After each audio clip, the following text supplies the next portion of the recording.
Tonight we're focusing in on Zoom with Galaxy AI on the new Samsung Galaxy S24 Ultra. Ah, a baby tiger. Check out his claws as he prepares to pounce on that frog. Close one, but not as close as this Zoom. We can literally count the whiskers and... Oh look, Mum's here. Good thing I'm nowhere nearby. Go wild with Galaxy AI on the new S24 Ultra and zoom in on the epic day or night. Get yours now at Samsung.com.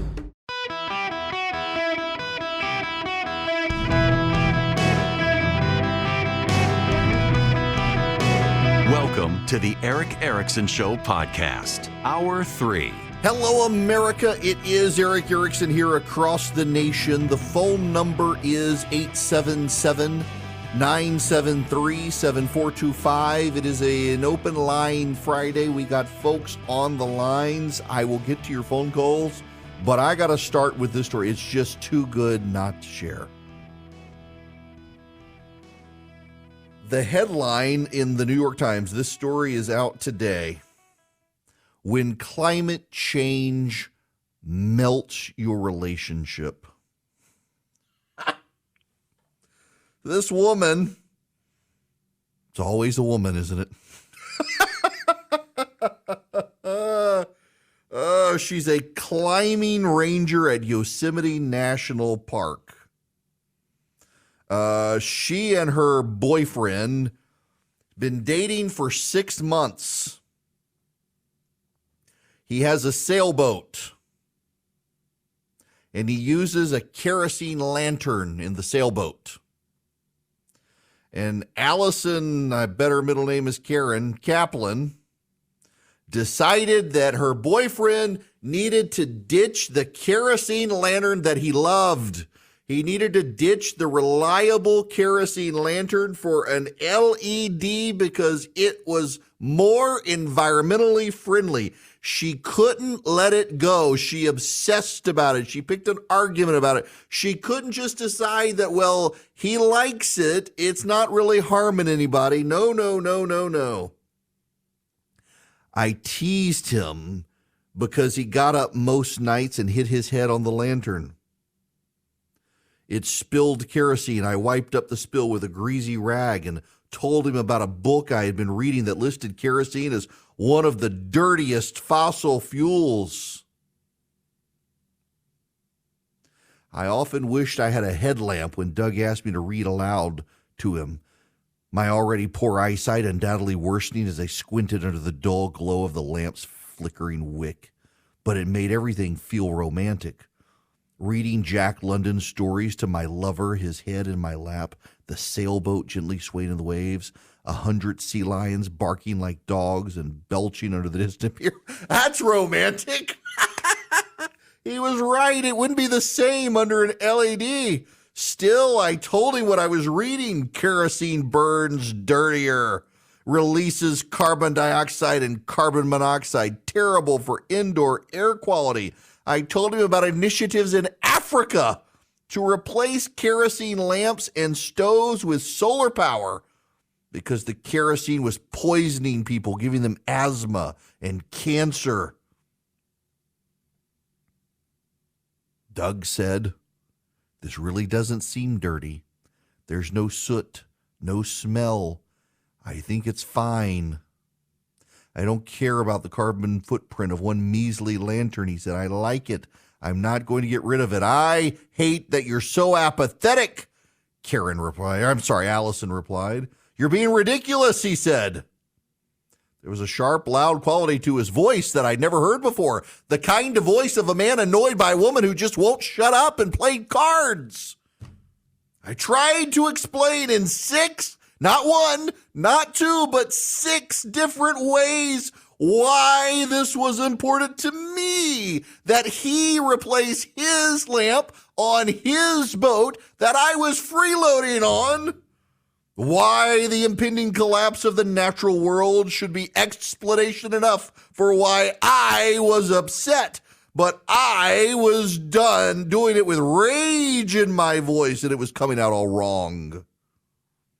He just kept repeating that he couldn't understand why we were fighting over this, which made me even more frustrated. He wasn't listening to me. He wasn't wasn't listening to me. I don't like your lantern on your boat that I'm living on with you. You must change. Oh my, she sounds insufferable. I knew I had taken it too far, yet I could not stop. Your Honor, I'd like to note she's admitting her guilt. She's to blame. Doug, she admits, is inarguably not apathetic when it comes to the environment.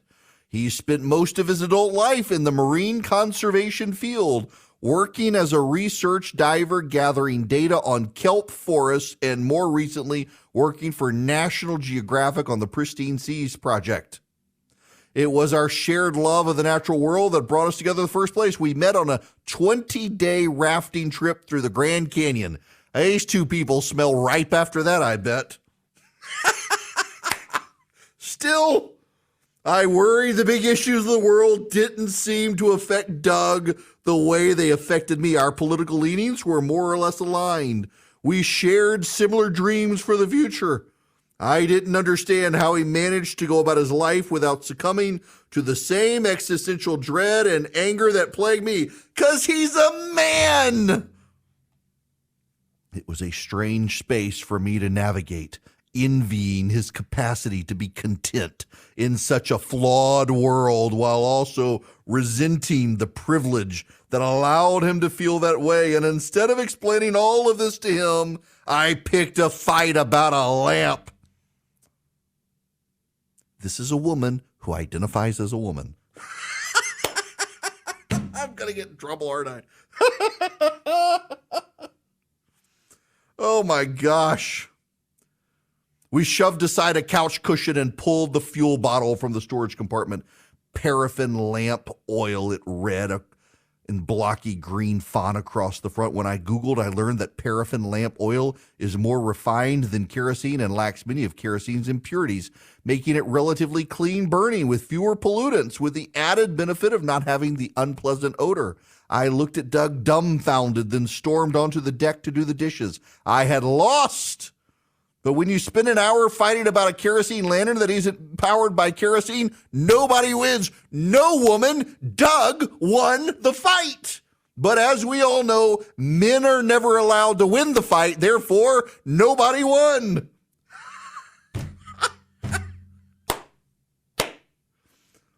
Doug offered to ferry me to the pier in a dinghy.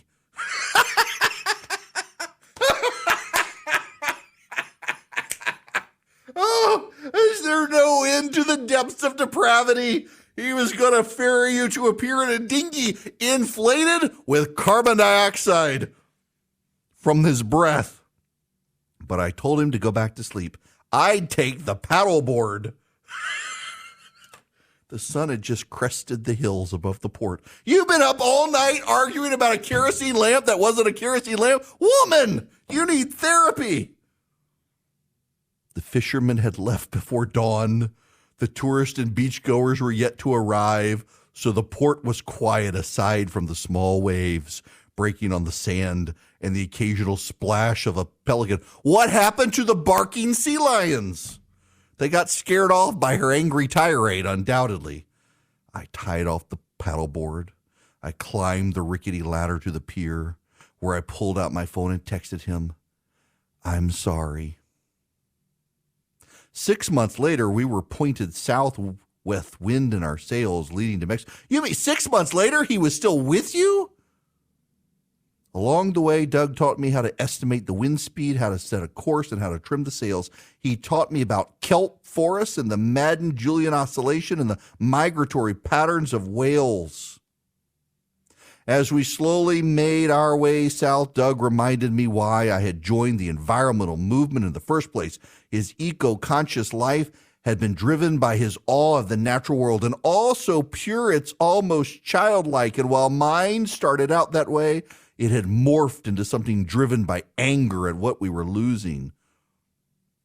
Doug loved the ocean, and over the course of our voyage, he showed me a million reasons why. The simple, joyful life that Doug introduced me to at sea, powered by wind, sun, and ocean currents, gave me hope, and it reminded me there's a better way to fight. Dear Lord. Wow. I don't know. Is dude still with her? I don't know that I would still be with this woman. That's a little bit psychotic sounding to me. I mean, to be that upset. Good gracious. These people, environmentalists, have got to be the most miserable people on the planet. Are they not? I wonder if that's why Greta Thunberg and her resting face look all the time, scowling. Greta scowling. Just unhappy. The world is going to end. You know, Greta Thunberg apparently deleted a tweet where she said that the world there would be some economic, environmental calamitous tipping point by 2023 if we did nothing. And yet here we all are. Had to delete the tweet, apparently. These people, this woman, and then to push him on an LED. By the way, LED bulbs, according to some environmental website, may not be as great as we thought. Health and environmental risks from the LED bulbs they foisted on all of us. At least he didn't use a compact fluorescent light where then it broke and you got mercury all over the cabin and you couldn't even go in the cabin unless you got mercury poisoning. At least he didn't do that. But come on, here's actually the thing that blows my mind the most about this piece is this woman writes this in the New York Times, confesses this in the New York Times, and probably doesn't have any idea how she comes across as a psychotic nut job who admits she's raging against the world because the world is going to die, except it's not. The eschatology of these people, their theory about the end times of the planet is so awful, it breeds terrorism. It's why every major movie villain for the last 30 years who's been a worthwhile villain has been an environmentalist, from Thanos to the whatchamadigi society in the Godzilla movies wanting to destroy the planet to save it. Because environmentalists believe you can do everything right, but as long as Doug keeps that stupid kerosene lamp, we're all going to die eventually. The world's going to go to hell in a handbasket. Because if Doug and his kerosene lamp, that's not even a kerosene lamp because he won't get an LED bulb. It must be miserable to live your life in absolute existential dread. The world is going to end because your next door neighbor bought an SUV. These are bitter, bitter, malcontented souls, and we should laugh at them. I have not only converted my entire family to Bull and Branch sheets, but a lot of my friends as well, because I actually believe in them. You can feel the craftsmanship, and the amazing thing is that these sheets get softer every time you wash them. Don't believe me? Give them a try. Right now, you can get early access to Bull and Branch's spring sale. You use code ERIC, that would be my name, ERICK, and get 20% off today at bowlandbranch.com. That's Boll and Branch, BOLLAND branch.com. The promo code is ERIC. Exclusions apply. See the site for details. I got to tell you guys, these sheets are designed for incredible night sleeps. They're made without toxins. They're free from synthetic pesticides, formaldehydes, harsh chemicals. They fit really deep mattresses, and I've got a thick mattress, and they don't shrink up, which is great. Take care of the sheets take care of you, and you get a 30-night risk-free guarantee with free shipping and returns on all U.S. orders. And right now, use code ERIC to take 20% off today at bowlandbranch.com. That's BOLLAND branch.com, promo code ERIC. You, my friends, can call in. It's an open line Friday, and the phone number is 877-973-7425. Kyle, you're going to be up next on the Eric Erickson Show. Welcome. Hey, thank you for your time, Eric. I love your show. I listen to it all the time religiously. Thank you. I'm the president of the Parent Safety Alliance in Atlanta, Georgia, specifically DeKalb County. We were founded the week after Uvalde, Texas. And during our process, I've developed legislation that was presented to the Atlanta City Council that was passed unanimously to allocate Georgia's budget, some of the Atlanta City budget and Georgia's budget, to school safety. That was back in September on the 12th of 2022.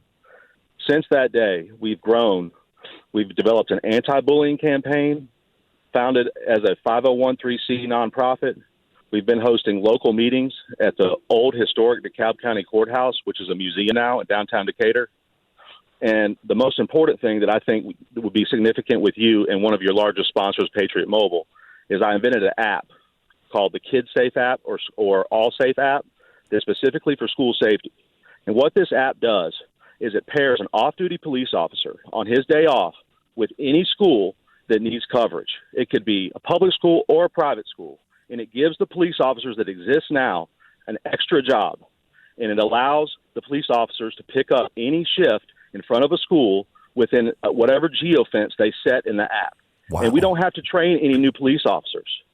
Mm-hmm. That's fantastic. I think this would be a wonderful way to develop a nationwide solution to give police officers more work and make people feel safer at school. They don't have to go in the school. They just need to sit out front in uniform with their car. Well, So give me the app name again. Well, the app is called the School Safe, the Kid Safe, or the All Safe app. It's in development with Crowdbotics right now, and I've taken this thing all the way as far as I can get it without exhausting my family's personal savings. Mm-hmm. And I need local sponsors and big businesses to help fund this app nationwide. And the reason why is we have a rewards program that we've integrated into the app that anybody that reports something, to see something and say something successfully and prevents a crime, will get rewarded by local businesses with gift cards. And all the businesses I spoke to in the Atlanta area want to do it. But since I've done this, and the day of September 12th, where it was our legislation was unanimously passed in downtown Atlanta, I have been receiving huge retaliation. I was interviewed by Homeland Security. I was arrested and charged with harassing phone calls for calling the commissioner's office in DeKalb County, Georgia, asking him and begging him to help us. I have been targeted with drone surveillance and people following me and my family everywhere we go, and it never stops. And I finally got the courage to speak out and call your show after what happened the other day, because my kids go to private school in DeKalb County. And that shooting happened the other day, man, it's just got me scared to death for my children's safety. They go to a Christian school, local in the Atlanta area, and there's no police there at all.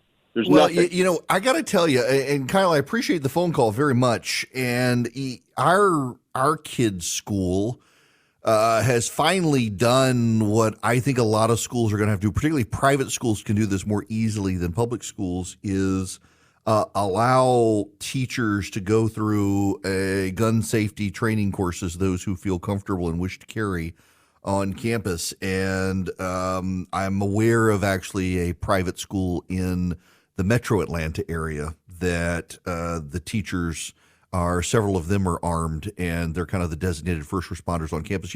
One of the things we've seen with not just school shootings, but the riots after the George Floyd situation and other situations is if you're in the car, look in your rearview mirror for a minute and make eye contact with yourself, or look in your reflection somewhere, your computer monitor. You who you are seeing in the reflection, you are your own first responder. When someone calls 911, it's going to take a minute. It took 13, 14 minutes, 4 minutes once they were through the door at the Covenant School in Nashville, but about 14 minutes between getting there and assessing the situation, going inside. You're there sooner because you're already there. You're your first responder. And there is a movement among private schools around the country now to allow teachers who are comfortable, whether having had military training or the like, to be able to be armed on campus, to be able to defend themselves in their schools. I actually was having a conversation with a friend of mine in Mississippi the other day. Their private school, they actually paid for certain teachers to go get training to deal with school shooters, and paid for a week-long training during the summer to make the teachers comfortable with the situation, to be able to go in, and the parents and the kids aren't allowed to know as part of their security program which teachers are armed and which aren't, and you just assume that most of them are. And it has given a peace of mind to the parents and the students that there's going to be someone on campus armed, and I just don't understand the reluctance. We had the caller from WICC in Connecticut yesterday that Chris Murphy blocked legislation on putting armed security personnel in schools because it didn't also ban the AR-15. We need security in schools. And we're back this open line Friday, 877-973-7425. How's about we go to Stacy? Welcome to the show. Hey, Eric, I want to go back to your conversation this week about the shooting and guns and how the Second Amendment is not going to go away. And I got to thinking about what has changed in our world. I grew up where the young men in my high school would go out hunting in the morning. From the woods, they would go back to the high school with a loaded gun, a loaded rifle in the back of their pickup truck, hanging off the windows down, doors unlocked. Guns haven't changed. As you said, the Second Amendment is not going away. But what has changed is our acceptance of anything goes. We've got violent entertainment. We've got the internet out the wazoo, social media, the breakdown of family, the absence of fathers and faith, the lowering of morals. I mean, look at the books allowed in school libraries now. Reality TV, where any type of behavior is celebrated. Every issue is either political or polarizing. You have your choice of pronouns. No one can define what a woman is. Kids are globbing on to a handful of diversity labels. There are no boundaries. It's too much. How can a young person, handle or process any of this? No wonder mass shootings and the abuse of guns is happening to our most innocent and our most vulnerable. By the way, Don Parsons here in Georgia sucks. I actually had it. So speaking of Don Parsons, for those of you who weren't here yesterday, so Don Parsons is the Republican representative for Cobb County in the state legislature. He's been there 30 years and has said he supported school choice, said he would vote for school choice. And behind the scenes, we now know was sabotaging it, voted against it.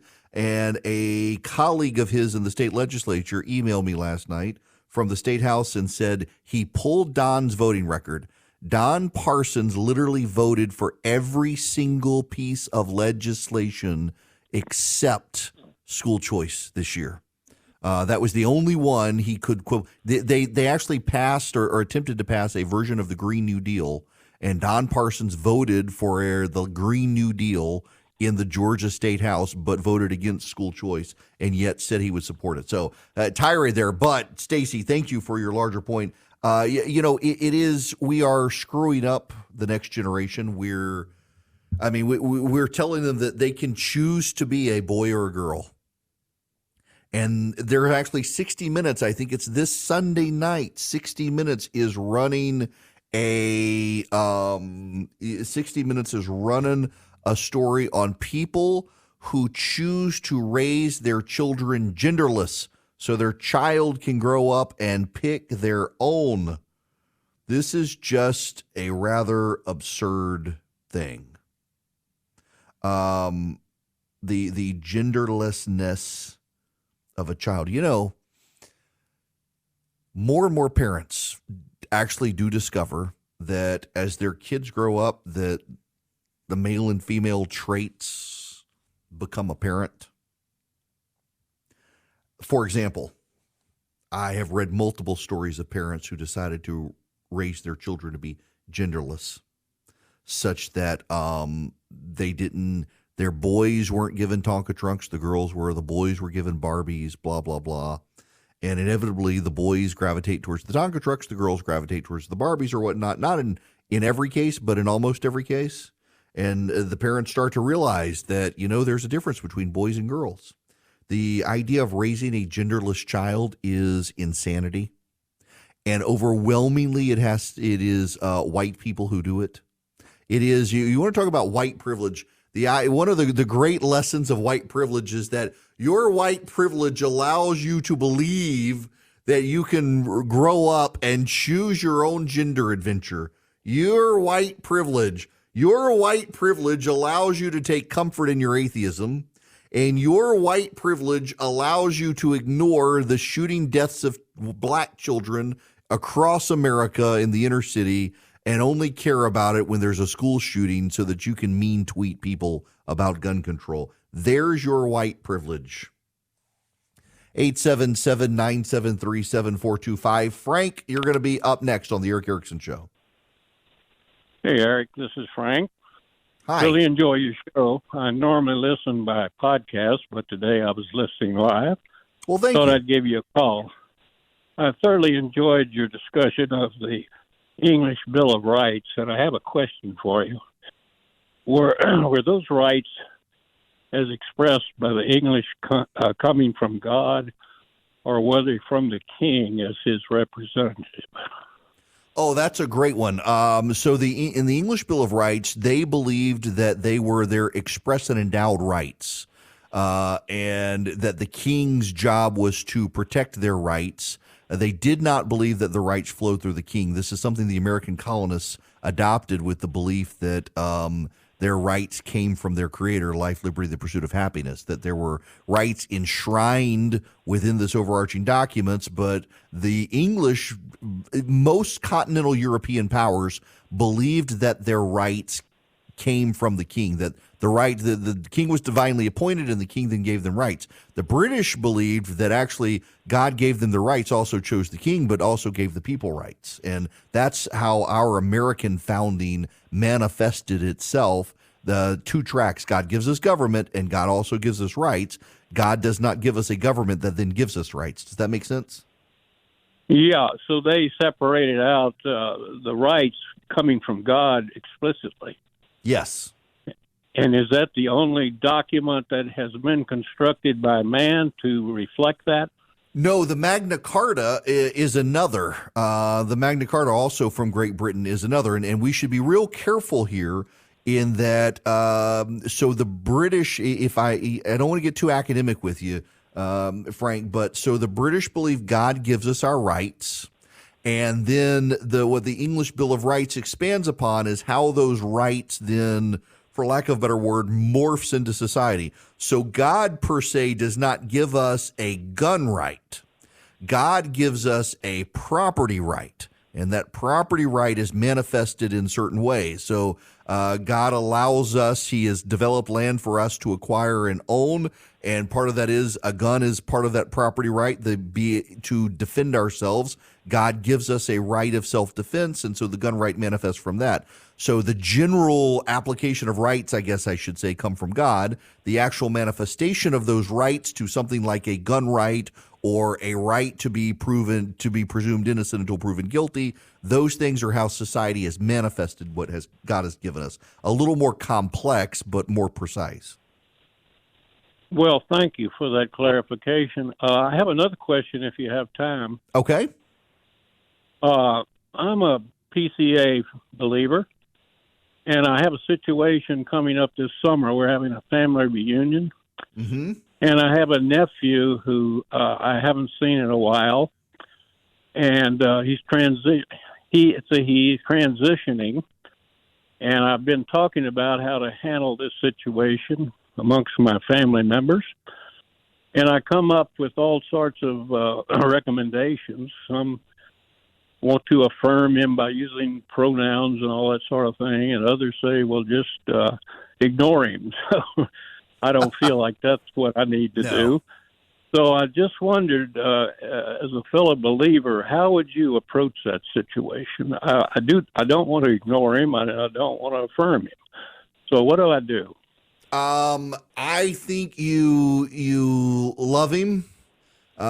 Make him feel loved, but also I think that you can't affirm the pronouns, and that's the most difficult one because it comes across as hatred and bigotry to not affirm the pronouns. And I have some friends who are like, maybe we should. No, I don't think you should, because if Christ is the way, the truth, and the life, truth has to matter, and the truth is that God makes us male and female. We don't get to pick. So by choosing a pronoun to go contrary to the way God made us is to be, I think, at war with truth, and we can't be at war with truth. So I would say if you can avoid the pronouns and call this person by their name, if legally changed, they've legally changed their name. You may not like it, but that's who they now call themselves. But I would not try to make this person feel out of place in the family, but to love the person, show you love the person, but also affirm your faith. And I think the best way that one affirms their faith in these situations is to recognize that Christ himself said to love your neighbor. And so you want to be welcoming to this person. And being welcoming doesn't mean you're affirming. It doesn't mean you are accepting how they have perceived reality being changed. It doesn't mean you accept their pronouns, but it does mean you give this person a seat at the table and enjoy the presence of their company, however awkward it makes them feel. And if they can't accept that you refuse to give up your faith to accommodate them, well, that's on them. That's not on you. Well, I'm glad you said that, because my wife and I have been discussing that, and I was from the beginning said I'm not going to recognize him as a her, and she was hesitant at first, but she's come around to that position. So that's exactly what we're going to do. So well, and yeah, Frank, I think that's it. And look, if it's Bob has legally changed his name to Beth, I think you call Bob Beth, because he has legally changed his name. He gets his name from his birth certificate, which he has changed. But it may be Beth, but Beth is a he still, not a she. And if you can call Beth Beth without getting into pronouns, I think that's fine. But you still have to love the person, because they're created in God's image. Absolutely. Well, I appreciate your input. Enjoy your show. Thank you very much, Frank. You too. Look, this is a complicated issue, and we actually live in a society now which believes that you cannot accept a person without fully accepting every aspect of that person. And I disagree with that. I'm from the camp of love the sinner, hate the sin. And I am from the camp that says we are made male and female by God. We don't get to change that. And there are people who say, like I played the audio of Charlotte Clymer, the transgender activist, saying, God made me this way, with a very deep male voice manifesting as a woman. I would just note that he hadn't done a whole lot to make himself look female other than putting on some makeup. And you can't undo that. You still got your Adam's apple. God did not make you into something where you then go spend an exorbitant sum of money to have a lot of surgeries to change. That's crazy talk. If you believe God made you transgender and that you then get to take the build a better body steps of surgery, that's not actually reflective in Judeo-Christian faith. And some of you will say that's mean to say, but truth is truth. It is not mean. And that's just the truth of the situation. It is very hard in family situations, though, to navigate this. And I'm deeply sympathetic to the people who are struggling with these mental health issues, who just want to be affirmed. But you've got an obligation to truth before you have an obligation to affirm a person. And if your truth is, and why is it always my truth and your truth as opposed to the truth? And the truth is we are made male and female. We don't get to pick it. And if you can't accept that I'm not going to play your pronoun games, well, that's really on you. That's not on me, and that's not on the truth. Now, we got to move on. Great call with Frank. I want you to have a great phone call with Advantage Gold if you're interested in using precious metals as part of your investment strategy. 800-450-2566 is their number. 800-450-2566. Why Advantage Gold? Well, they got the best IRA department out there handling precious metals. They've got great people who can answer your questions about using silver, gold, and other precious metals as part of your investment strategy, whether it's your 401k, your IRA, or your general investment portfolio. You want to ease the ebbs and flows of the market. It's going up and down. You got the topsy-turvy world turmoil out there right now. You got the stock market is crazy. Inflation is still high. It may be coming down some, but still very high. You need to consider reaching out to Advantage Gold at 800-450-2566. Let them answer your questions, or let them answer the questions you have. They're TrustLink's #1 highest rated gold company 7 years in a row. They will give you a free gold IRA investment kit. All you have to do is call them. Just let them answer your questions. You'll see they're very gimmick-free. They're just matter of fact, very educational, very helpful. 800-450-2566. That's 800-450-2566. Tell Advantage Gold I sent you. Let them answer your questions. There's no hard sales tactics, no pressure. They just want to make you more knowledgeable, and they think if they make you more knowledgeable, you'll do business with them. 800-450-2566. All right. So in all seriousness, we talk about these issues, and the rubber meets the road when it comes to science. And I want to play for you an exchange between Riley Gaines, who was the University of Kentucky swimmer, who started speaking up about the NCAA making her and other swimmers have to swim against men who identified as women. And she's in a group, and she is talking to an anthropologist. Listen to this exchange. It's very important you hear this. I kind of forget, but I actually have a question for you. You being an anthropologist, which anthropology is the study of human civilization, human biological excellence. So if you were to dig up a human, two humans, in 100 years from now, both man and woman, could you tell the difference? Strictly off of bones? No, because there's a wide range of... I'm sorry. Let him pass.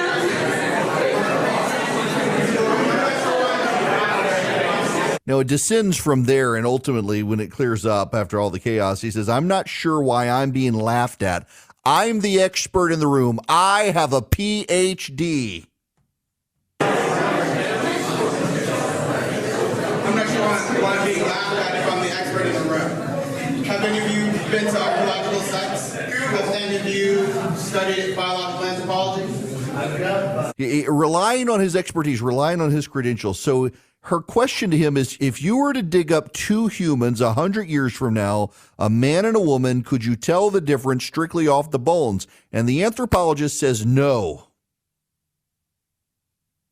Y'all, I realize I'm Eric Erickson, talk show host with a double major in history and political science and a minor in English and a law degree and a pending degree in theology, and I'm not I'm not an anthropologist, so you don't have to listen to me. But maybe you should listen to the National Museum of Natural History from the Smithsonian, which has an entire page on how anthropologists tell the difference between men and women based on bone structure.